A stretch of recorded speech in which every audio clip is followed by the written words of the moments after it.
Okay, let's go ahead and go over how to get a library card. You will need a library card for most library databases, and you can get access to ebooks and e-audiobooks as well if you've got a library card. If you don't have a library card, your other option, if you just want to access ebooks and e-audiobooks, is a mobile phone number with a Fayette County billing address. And I'm going to walk you through both of these types of sign-ups now. So let's go ahead and go to the internet, and I am going to go to www.lexpublib.org. That's lexpublib.org. That's the library's website. And all I need to do to get a library card, I'm just going to click Get a Library Card. Now I'm going to do it a little different. I'm going to right-click and open it in a new tab, because I want to be able to go back to my home page there without losing this. So if you have an account but just need us to look up your library card and PIN, either or, just send us an email. There's a link here you can click on. Include your date of birth in the message and your full name, and we will contact you with your card number and PIN. If you don't have an account, you can get a digital library card to get into Libby, to get into ebooks and e-audiobooks. And in order to do that, all you're going to do is, and again, I'm just going to open this in a new tab. You're going to click, I went back to the home page here, ebooks and audiobooks. You're just going to click on that and open it up, and then click Sign In. And it has a link here you can click on that'll walk you through the process of getting a free digital library card using your mobile phone number. So that's that. If neither of those work, if you don't have an account and you can't take advantage of the digital library card, please complete the library card application. And please ignore my dogs. And you'll just complete this library card application, fill out, if it's got a little red dot next to the field, it's required. You're going to fill that out, and you're going to click Submit at the end. You're also going to send us an email from that digital application. Let me click the back button here. Click on this and email us to let us know we've sent you, submitted an application so that we can look for it and get you set up with your actual card number and PIN. And there's a little more down here about the different requirements to get a library card. You may want to read through that, but that should be everything you need to get a library card to access our library databases while we are closed during the pandemic. So let's take a look at Libby.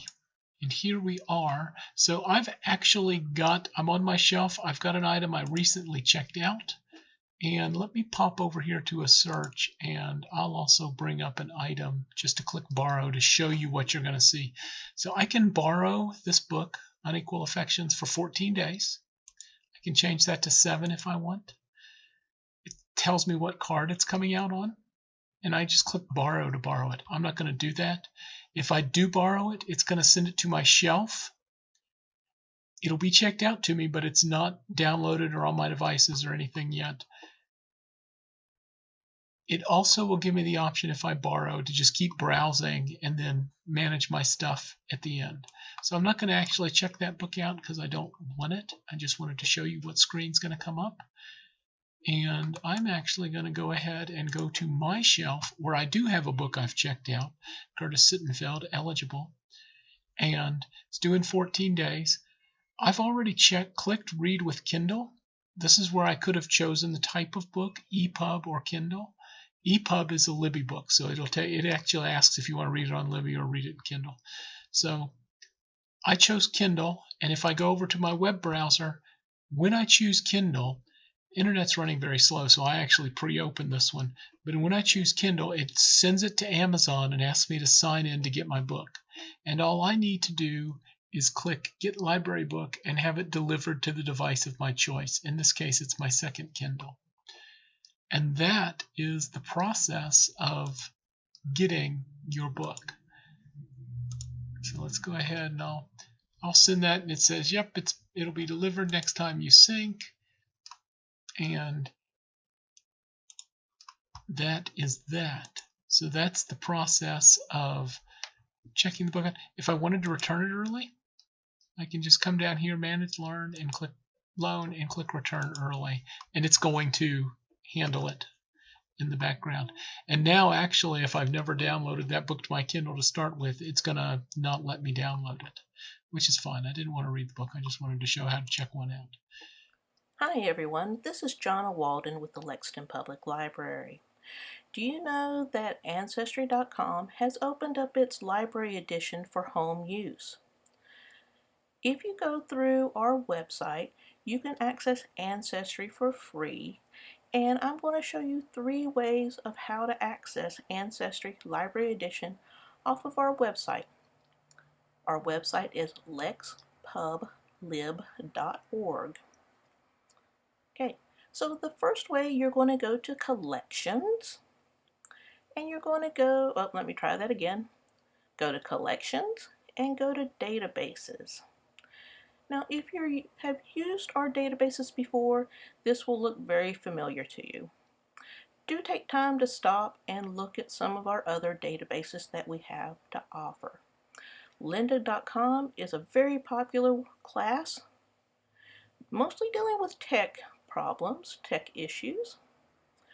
And there's also Mango to learn a language.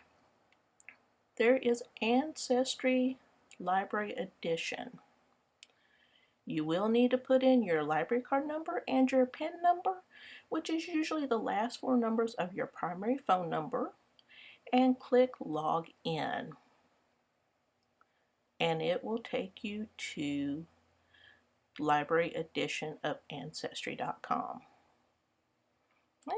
Let me show you another option to access Ancestry. Let's go back to the home page.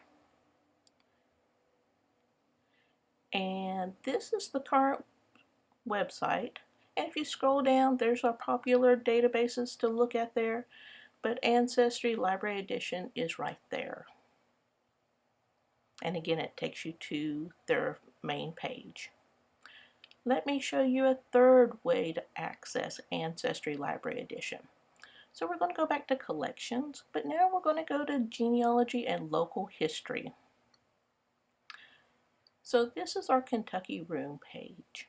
And if you scroll down, again, take time to explore the page.